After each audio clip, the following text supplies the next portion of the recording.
Baik, Assalamualaikum warahmatullahi wabarakatuh. Di pertemuan minggu ini atau minggu lalu saya akan uh, mengulas sedikit ya. Minggu lalu kita sudah membahas mengenai operator. Jadi ada 3 operator yang kita pelajari. Yang pertama ada operator aritmatika, yang ini ya, yang berkaitan dengan fungsi-fungsi matematika. Kemudian ada operator perbandingan, kemudian ada operator logika. Kemudian program yang sudah kalian buat adalah berupa kalkulator sederhana untuk melakukan operator aritmatika, perbandingan, dan operator logika. Nah, di minggu ini kita akan masuk ke bab baru, yaitu bab 6, yaitu struktur kontrol. Nah, di dalam pemrograman itu ada 2 jenis struktur kontrol. Apa saja? Yang pertama adalah struktur kontrol keputusan. Nah, struktur kontrol keputusan ini mengatur jalannya sebuah program. Jadi tugas dari struktur kontrol keputusan adalah mengatur jalannya sebuah program. Ya. Jadi di sini nanti ada keputusan-keputusan yang ditentukan berdasarkan data yang diperoleh. Data yang diperoleh. Oke. Kemudian yang kedua adalah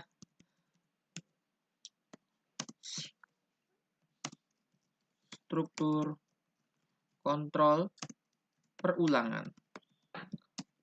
Ini tugasnya adalah melakukan atau menjalankan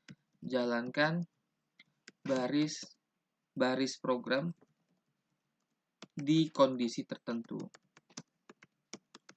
Nanti akan saya jelaskan di bab yang lain ya. Jadi di bab ini kita hanya akan membahas yang pertama, yaitu struktur kontrol keputusan. Ada 2 jenis struktur kontrol keputusan. 2 jenis struktur kontrol keputusan. Apa saja? Yang pertama adalah if else. Yang kedua adalah select case. Oke. Yang akan kita pelajari hanya yang if else. Kenapa? Karena yang paling banyak dipakai dan paling mudah dipahami itu adalah if else. Baik, di buku kalian, di modul kalian, pembahasan di bab 6 adalah struktur kontrol if. Seperti yang sudah saya jelaskan, di sini ada 2 jenis struktur kontrol keputusan. Struktur kontrol yang pertama keputusan, yang kedua adalah pengulangan. Untuk pengulangan ini nanti akan saya bahas di bab yang berikutnya. Ada 2 bentuk struktur kontrol keputusan, yaitu if then dan select case. Oke. Bentuk dari struktur kontrol yang pertama, yaitu if else, itu adalah if, kemudian di sini ada kondisi, kemudian then. Ya. Ini bentuk yang pertama. Jadi ada beberapa bentuk, ini bentuk pertama. Bentuk yang pertama adalah yang ini. If, kondisi, then. Kemudian diakhiri dengan and, if. Ini bentuk yang pertama. Bentuk yang kedua adalah if, else, kemudian kondisi,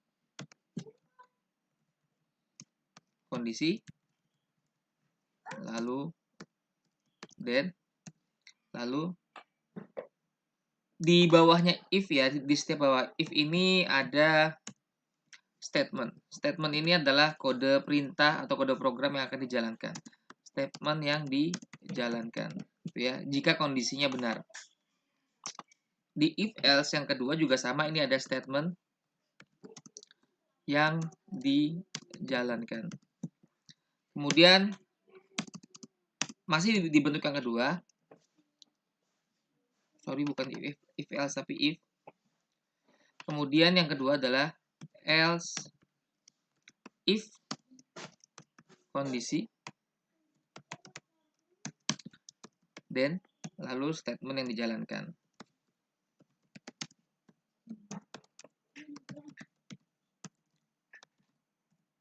Lalu di sini kita bisa meletakkan else if lagi sebanyak berapapun yang kita perlukan. Kondisi n, dan kemudian di sini ada statement lagi.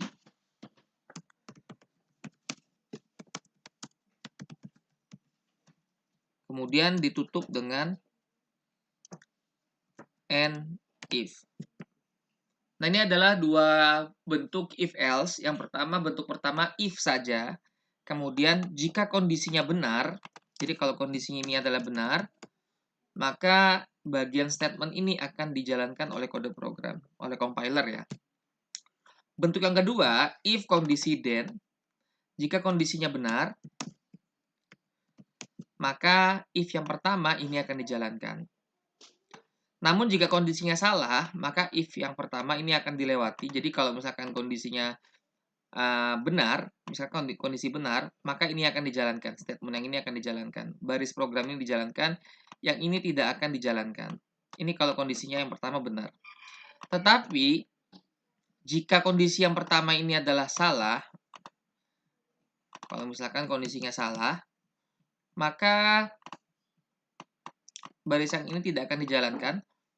Dia akan memeriksa bagian yang kedua. Jika bagian yang kedua benar, ini dijalankan, maka bagian yang ketiga tidak dijalankan. Oke. Berikutnya, ada juga kondisi misalkan yang dijalankan atau yang diperiksa kondisi pertama salah, kondisi kedua salah, kondisi ketiga yang benar. Maka yang dijalankan adalah kondisi yang ketiga, seperti itu.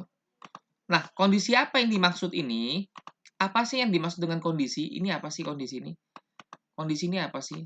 Nah, kondisi ini adalah operator perbandingan dan juga operator logika yang sudah kalian pelajari di bab 5 kemarin.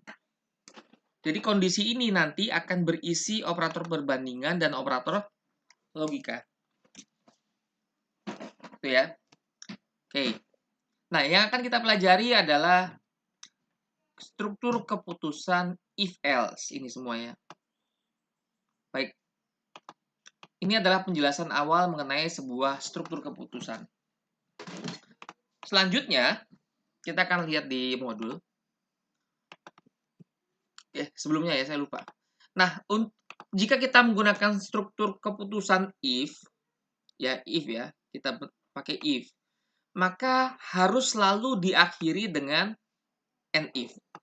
Jadi, setiap if itu diakhiri dengan and if. Jadi teman-teman tolong diperhatikan. Jadi kalau ada error ketika kamu nggak pakai and if itu pasti ada error. Jadi setiap kali ada if itu harus ada and if-nya. Ya. Jadi ada if maka ditutup dengan and if seperti itu. Baik. Untuk menyelesaikan soal yang berkaitan dengan if else,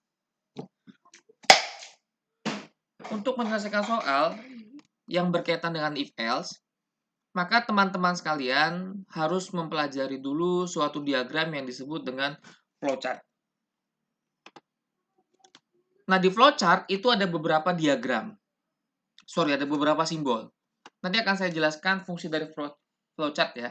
Karena flowchart ini penting sekali bagi teman-teman yang ingin menyelesaikan suatu studi kasus yang berkaitan dengan if else. Simbol yang pertama dari flowchart itu adalah flow direction symbol. Itu bentuknya tanda panah ya. Jadi tidak semuanya akan kita gunakan, saya akan menjelaskan beberapa saja yang akan kita gunakan. Yang pertama ada flow direction symbol. Yang ini yang bentuknya seperti tanda panah ini. Kemudian terminator simbol. Terminator ini adalah untuk memulai dan mengakhiri. Kemudian ada processing symbol. Jadi yang kita pakai terminator simbol, flow direction, processing symbol. Kemudian sebentar. Tidak semuanya kita pakai ya. Kemudian ada decision symbol atau simbol keputusan. Ini yang simbol keputusan. Simbol keputusan. Lalu input dan output. Jadi hanya ada 5. Saya akan tunjukkan lagi ke kalian. Yang pertama adalah input-output, decision, kemudian processing. Setelah itu ada flow dan terminator simbol. Oke.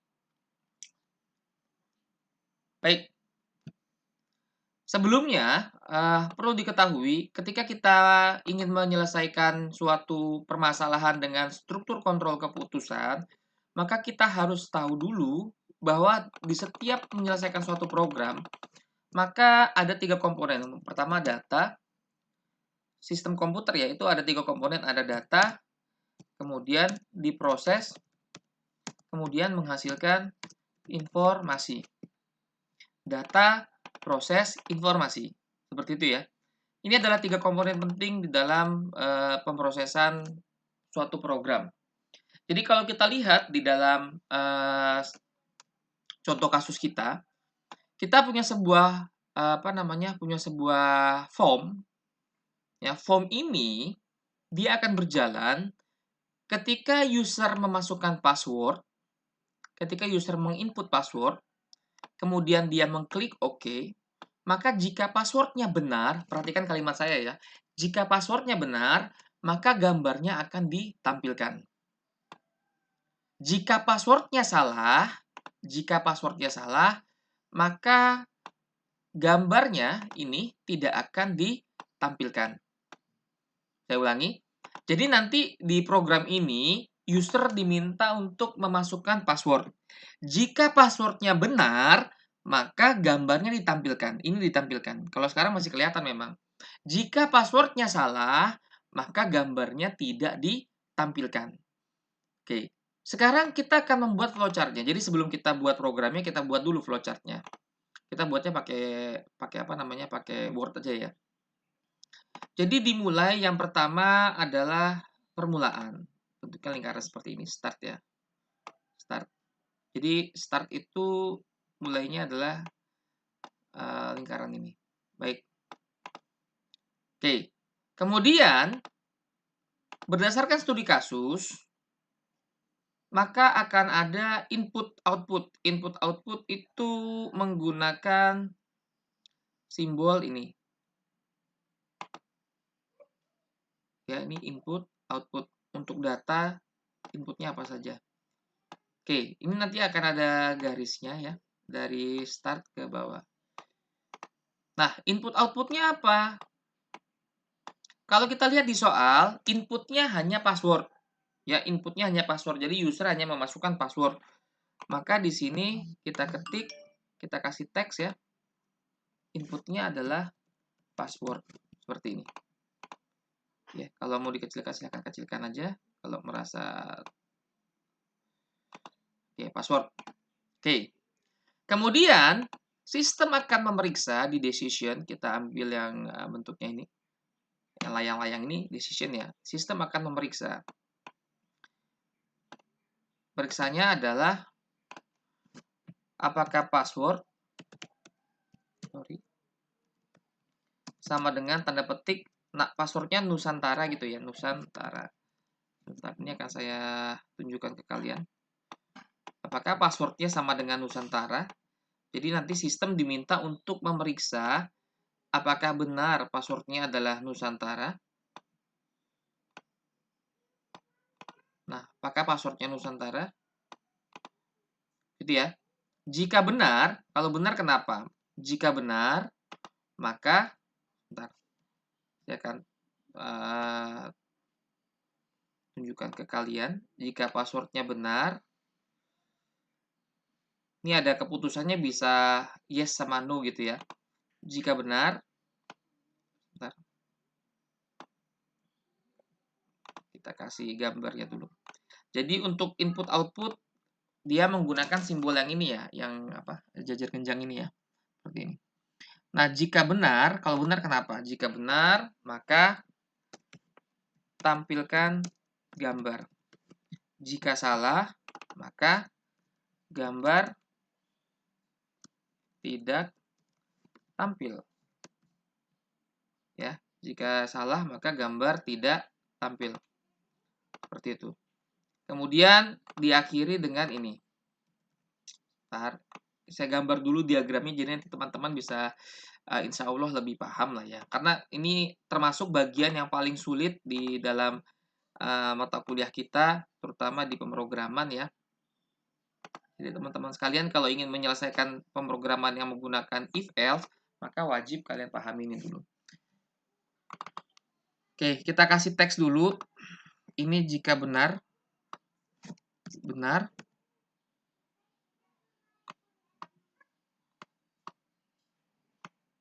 Ini benar. Dan ini salah. Nah, seperti ini. Oke ya.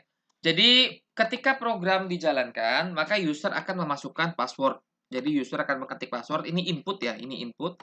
Kemudian, sistem akan memeriksa apakah password yang dimasukkan sama dengan Nusantara. Jika benar, maka gambarnya ditampilkan. Jika salah, kalau misalkan passwordnya selain Nusantara ya, maka gambarnya tidak tampil. Nah, selanjutnya ini adalah tanda bahwa program telah selesai. Ini awalan, ini akhiran. Oke. Nah, berdasarkan gambar ini, kita akan membuat program, ya. Kita akan membuat program dengan mengikuti alur yang sudah kita buat di diagram ini. Baik, kita akan coba buat. Kita akan coba buat dengan menggunakan Microsoft Excel. Seperti biasa, teman-teman sekalian, tolong pastikan makronya sudah berjalan ya. Jadi, tolong pastikan makronya sudah berjalan. Kita buka Excel-nya dulu. Ya, kemudian kita cek file, option, kemudian Trust Center settings, lalu cek di macro settings, kita enable trust access-nya, kita centang, klik OK, tutup, kemudian kita buka lagi. Oke. Kalau di buku kalian tidak dijelaskan seperti ini, dia cuma langsung buat program, ketik, selesai gitu ya. Padahal kalau kita ingin menyelesaikan, maka kita perlu membuat diagram ini dulu. Oke, sekarang kita buat programnya.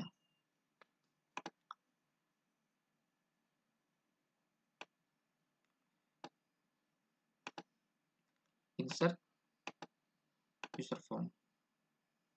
Oke, nah ini sudah ada programnya, sudah ada formnya ya. Oke, di soal kita itu kita punya beberapa komponen. Komponen yang pertama ini adalah image.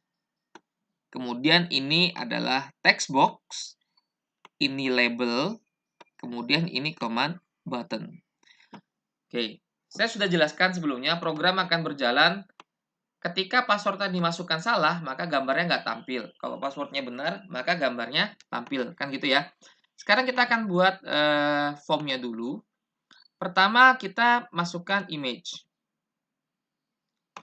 Nah, ini ada image.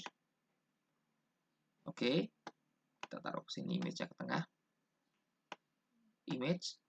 Kemudian kita kasih label dulu di sini. Nanti kita atur propertinya ya. Label. Lalu di sini ada text box. Lalu di sini ada satu command button. Satu di sini. Oke.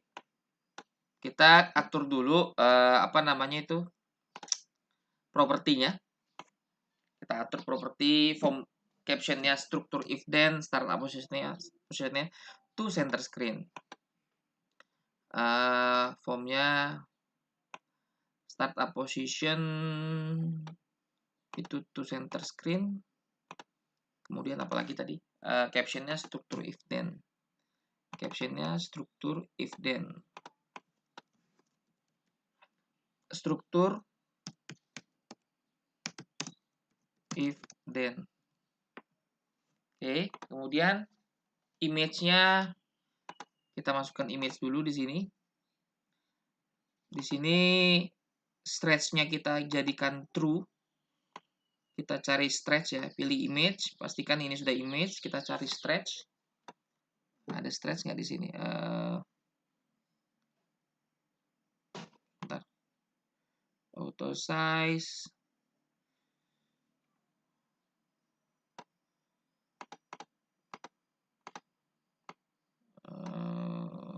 nggak ada stretch ya. Kalau di Excel nggak ada stretch, nggak apa-apa lah. Nggak apa-apa kan. Nanti kalau misalkan di VB6 itu ada stretch ya. Kalau di Excel nggak ada stretch, nggak apa-apa. Nah, kita kemudian masukkan image-nya di bagian property picture ini. Kita cari gambarnya. Saya akan menggunakan logo Polnes. Kita ambil dulu logo Polnesnya.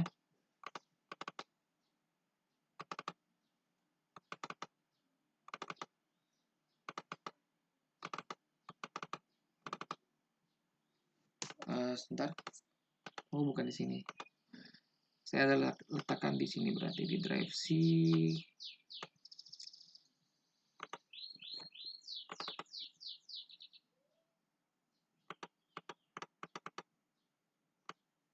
Di htdocs. Nah, ini dia.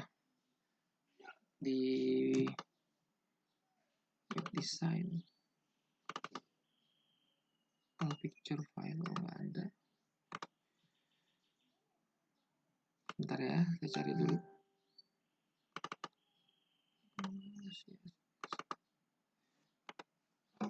Di sini ada nih, sebentar.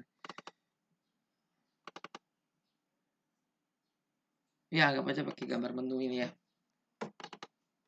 Nah, ini dia. Oke, saya pakai gambar ini saja, nggak masalah ya. Kemudian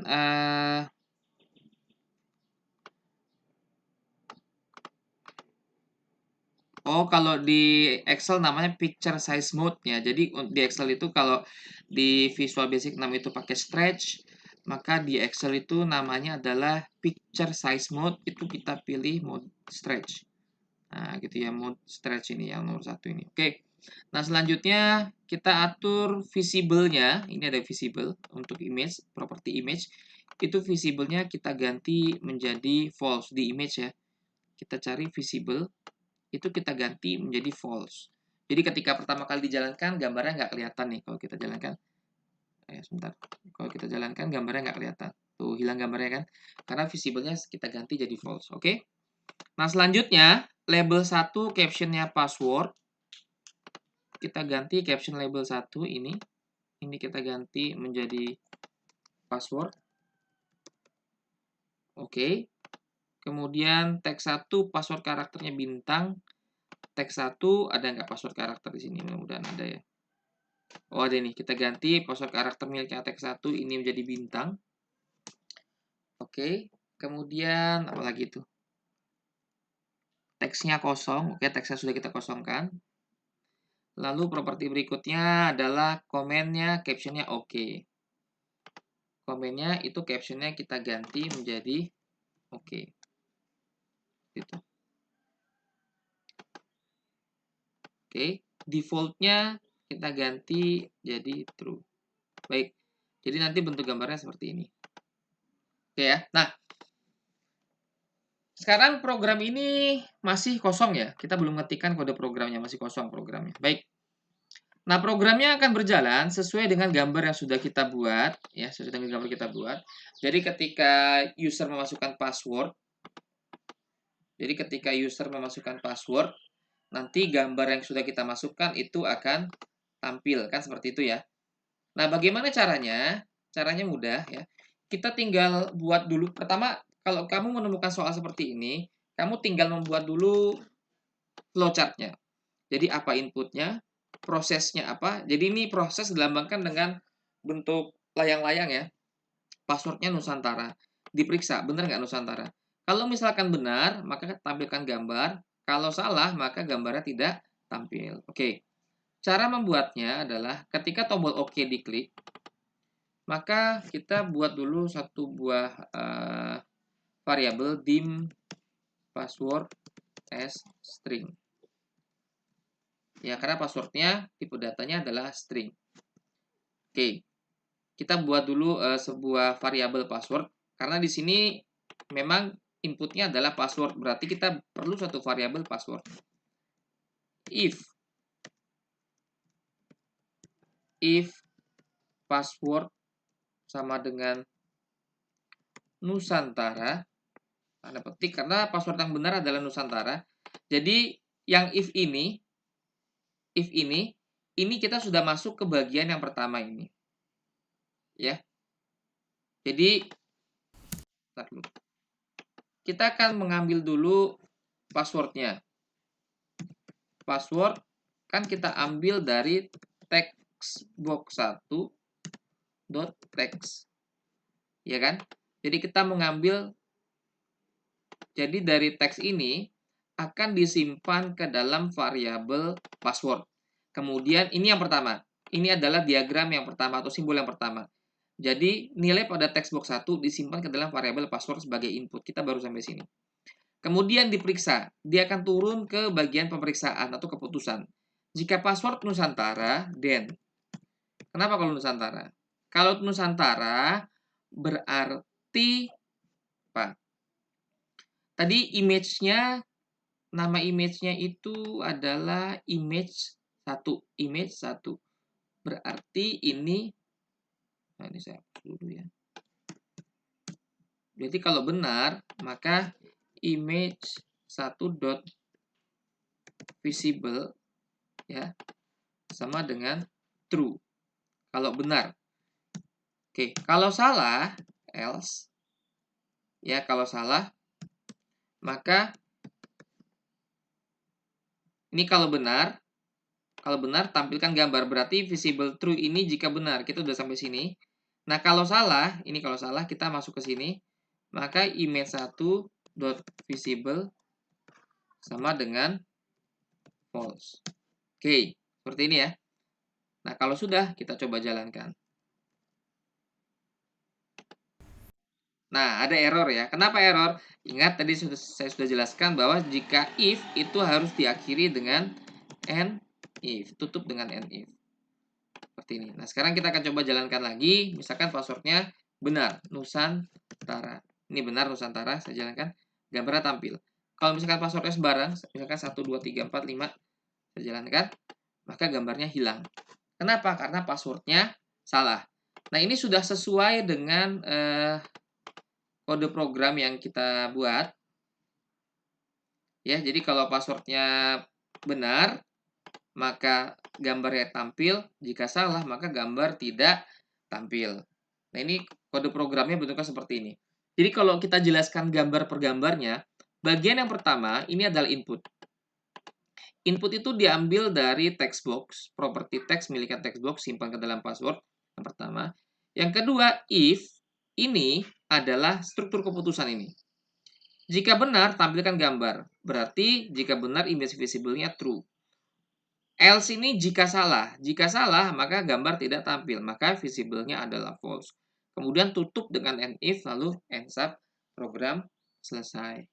Nah, ini adalah contoh mengerjakan struktur kontrol keputusan sederhana. Jadi ini jika kita memasukkan password salah dan jika kita memasukkan password benar. Yang ini masih sederhana ya. Baik. Selanjutnya programnya kita ubah sedikit di dalam buku kalian, itu diminta untuk dirubah ya. Modifikasi kode programnya menjadi sebagai berikut.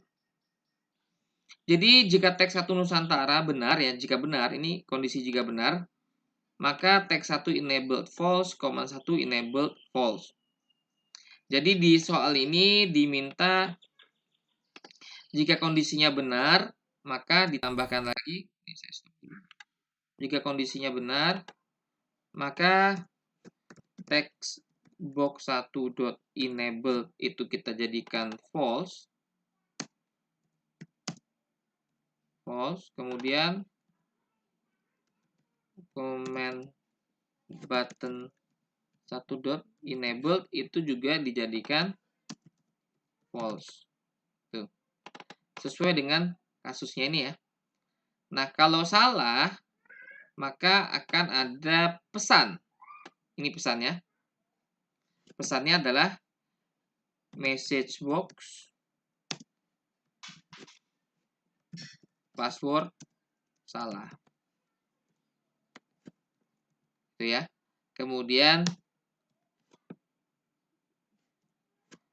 text box 1.text sama dengan tanda petik artinya kosong ya, kosong.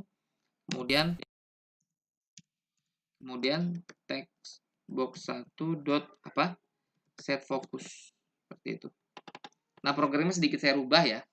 Jadi kalau dijalankan, kita jalankan sesuai dengan program. Misalkan passwordnya benar, Nusantara, password benar, maka tombolnya nggak bisa diklik, ini juga nggak bisa dirubah. Kenapa? Karena enablednya itu sudah saya rubah menjadi false. Karena kondisi yang benar. Kemudian kalau misalkan salah, misalkan saya masukkan salah ya, sembarang aja deh, salah, maka akan ada pesan kesalahan, password salah, seperti itu. Nah, ini juga nanti programnya diubah lagi, ini penjelasannya ya. Nah, seperti itu ya. Nah, maka teman-teman sekalian, jika kita ingin mengerjakan program yang berkaitan dengan struktur keputusan, maka kalian harus menggambarkan dulu menggunakan flowchart. Ya, perlu diingat di dalam flowchart untuk input dan output itu menggunakan ini, jajar pinjang ini ya, jajar pinjang. Kemudian untuk keputusan itu menggunakan layang-layang. Seperti ini ya. Nanti akan saya berikan studi kasus lainnya agar teman-teman terbiasa menggunakan struktur if. Baik, saya kira sampai di sini. Terima kasih. Assalamualaikum warahmatullahi wabarakatuh.